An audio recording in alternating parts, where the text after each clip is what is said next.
pose la question, est-ce que tout ce que j'ai fait de mal là, Dieu peut me pardonner? Il peut te pardonner. Est-ce que Dieu peut me pardonner? Satan c'est un menteur. Il utilise la ruse.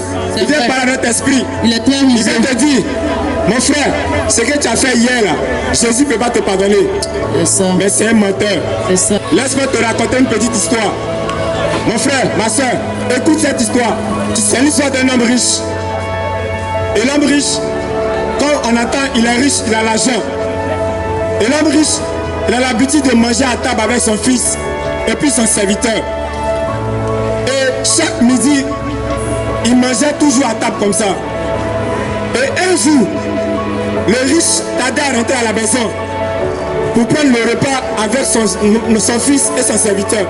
Yes, sir. Et voici que l'enfant du riche qui avait faim est rentré dans l'une des fermes de son papa. Il a donné comme tuer coq. Il a tué le coq. Ils ont préparé, il a mangé. Alors le serviteur, lorsqu'il a vu que l'enfant a mangé le coq, il s'est posé la question. Il dit, est-ce que tu as demandé la permission à ton père? Il dit non, je n'ai pas demandé la permission à mon papa. L'enfant connaissant son père, il sait que son papa est quelqu'un de très strict. Il dit, s'il te plaît, ne dis pas à mon père ce que j'ai fait. Alors, le serviteur va dire au fils, tu ne veux pas que je raconte ce que tu as fait à ton papa. Toi et moi, on va signer un pacte. Le jour où on sera à table, moi, ton père et toi, tu vas manger la moitié de ton assiette. Et l'autre moitié, tu ne vas pas terminer. Tu diras à ton père que tu es rassasié. Ça sera notre pacte, toi et moi. L'enfant a dit oui. Il pensait que c'était une chose facile. Le lendemain, midi est arrivé. Ils se sont mis à table. Ils ont commencé à manger. L'enfant a fini la moitié de son assiette. Il n'a plus mangé. Le père regarde son enfant. Il dit, mon fils, pourquoi tu ne manges plus? Il dit, papa, je n'ai pas l'appétit. Ça, c'est le premier jour. Ça, c'est ça. Le deuxième jour, l'enfant finit la moitié de son assiette. Il dit au père, je n'ai pas l'appétit. Et Troisième jour, l'enfant continue ainsi. Jusqu'à 6 mois, l'enfant comme ça dépérit. Il ne pouvait plus. Un matin, il est rentré dans la chambre de son papa. Il a toqué à la porte. Coco, papa, je vais te parler. Le père dit, mon enfant, rentre. Oui, viens me parler. Il dit, qu'est-ce qu'il y a? Il dit, papa, ce que je vais te raconter date d'il y a longtemps. Un jour, tu t'as rentré à la maison. J'avais faim. Je suis rentré, j'ai pris un coq, j'ai donné comme tu et j'ai mangé. Il dit, ah, mais tu me connais mon fils, je n'aime pas quand tu prends une chose sans me consulter. Est-ce que tu m'as demandé la permission? Il dit, non papa, je ne t'ai pas demandé la permission. Il dit, d'accord, je te pardonne pour ce que tu as fait, mais ne refais plus ça. Mes frères et sœurs, la réconciliation entre le père et le fils, je vous pose la question, ça a duré combien de minutes? ça n'a même pas duré. Combien d'heures? Ça n'a même pas duré. Mais regardez combien de temps l'enfant, il s'est fatigué cadeau. C'est ça le péché fait. L'enfant, il s'est fatigué cadeau pour rien. C'est ça. Une réconciliation qui a duré ne serait-ce que peut-être 2 minutes. Et voici que l'enfant s'est réconcilié avec son papa. Le même jour, ils sont revenus à table et ils devaient manger. Cette fois-ci, l'enfant, sachant qu'il a fait la réconciliation avec son père, il a commencé à manger avec assurance. L'enfant mangeait avec assurance. C'est ça que il a tu fini dois la dire à manger de Jésus, son assiette. l'assurance. L'enfant sait qu'il était pardonné. Il n'y a rien qui le réclamait. Il n'y a rien qui l'empêchait d'être heureux dans la maison de son père. Alors il a commencé à manger. Il a fini la moitié de son assiette. Le serviteur le regarde. Il dit, hé, l'enfant ne l'écoute pas.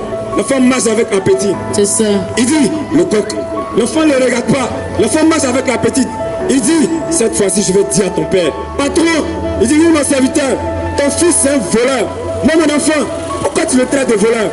Un jour, tu t'attends à rentrer et l'enfant a tué de tes coqs sans te demander la permission. Il dit, ah, l'histoire du coq. Mais mon fils est venu ce matin, il m'a expliqué et j'ai pardonné à mon fils, on s'est réconcilié. Mais toi, tu es un mauvais serviteur. Longtemps, tu as utilisé mon fils. Tu as vu que mon fils était faible. Tu as utilisé la faiblesse de mon fils pour le malmener tout ce temps. Toi, tu es un mauvais serviteur. Cette histoire, c'est notre vie. L'homme riche, c'est ton papa Jésus. C'est ton père, c'est ton Dieu qui t'a créé. C'est ça. Le serviteur, le mauvais, c'est le diable qui te connaît. Qui vient te proposer le péché. Il vient te taper à la porte. Il vient dans ta pensée. Il vient te dire, tu as besoin d'argent. Mais regarde le bédou qui est là. Si tu prends, il n'y a rien. Ils ne t'ont pas vu. Mais laisse-moi te dire, les hommes ne t'ont pas vu, mais le ciel t'a vu. C'est vrai. Tu peux te cacher des hommes, mais tu ne peux pas te cacher du ciel. Tu peux te cacher des hommes, mais tu ne peux pas te cacher du ciel. Cette histoire te concerne, mon frère. Pour dire quoi? La finalité de cette histoire, retiens ceci.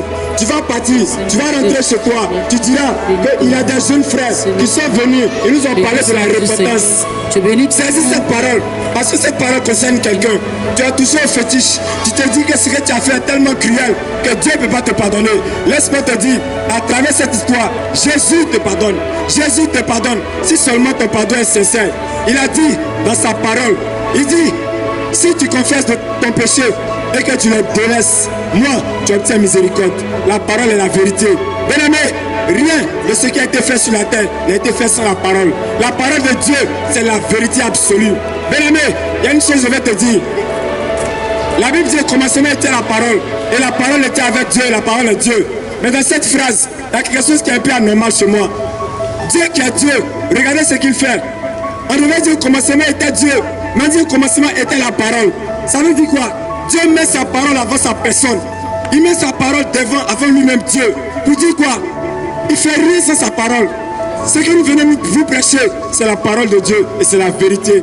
Ce qui va te juger, mon frère, c'est ton incrédulité. Ce qui va te tuer, c'est le péché dans lequel tu es. C'est ça. Mon frère, ton entêtement va te conduire en enfer. C'est vrai. Ton entêtement va te conduire en enfer. Personne ne te pousse en enfer, mais c'est toi-même ton incrédulité. Bien-aimé, Dieu a permis que tu sois ici, afin que tu écoutes cette histoire. C'est parce qu'il veut agir dans ta vie. N'endurcis pas ton cœur. Jésus dit dans sa parole, je suis à la porte de ton cœur et je frappe. Si seulement tu entends ma voix et que tu ouvres ton cœur, je vais entrer. Mais Jésus rentre pour faire quoi? Il ne vient pas pour se balader dans ton cœur. Il vient pour changer ta vie. Bien-aimé, nous tous ici, nous avons une histoire. Le frère a raconté son histoire avec les bédous magiques. Moi aussi, j'ai une histoire. Je suis jeune. Je ne suis pas vieux. Ça, c'est vrai. Je suis jeune comme toi. Ça, c'est vrai. Nous tous, on est jeunes. Je peux dire, je suis choco. Ah, j'ai fait ma vie. Je vais pas aller coucher avec les filles des autres. Ça, c'est vrai. Je ne suis pas vilain. J'ai décidé de donner ma jeunesse à Jésus-Christ. Amen. Je sais pourquoi je le fais. La Bible dit de réjouir ta jeunesse. Parce que vanité de vanité, tout est vanité. Ça, c'est vrai. Bien aimé, tout est vanité. Le roi Salomon, dans toute sa richesse, écoute-moi bien, au soir de sa vie. La richesse n'est pas mauvaise. Il dit tout est vanité. Ça, c'est vrai. Tout est vanité, mon frère. Tout va passer. Tout va passer. Mais ce qui ne passera pas, c'est la parole de Dieu. Bien aimé, j'ai une autre histoire à te raconter, si seulement tu veux écouter cette histoire. Je t'ai parlé de la repentance. Le Saint-Esprit me dit de te parler du jugement aussi. Bien aimé, tu as écouté l'histoire de la repentance. Écoute bien cette histoire, bien aimé.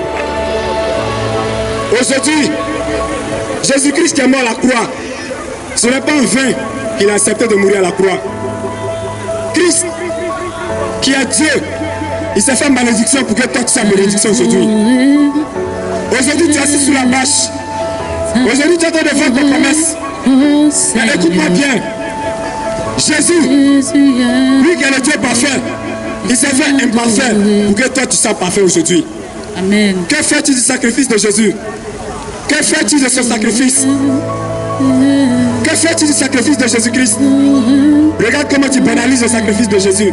Tu piétines le sacrifice de Jésus. Là où il est, il a mal. C'est vrai. Mais je te dis, le Jésus que je suis venu t'annoncer, il n'est pas le Jésus des morts, il est le Jésus des vivants. Amen.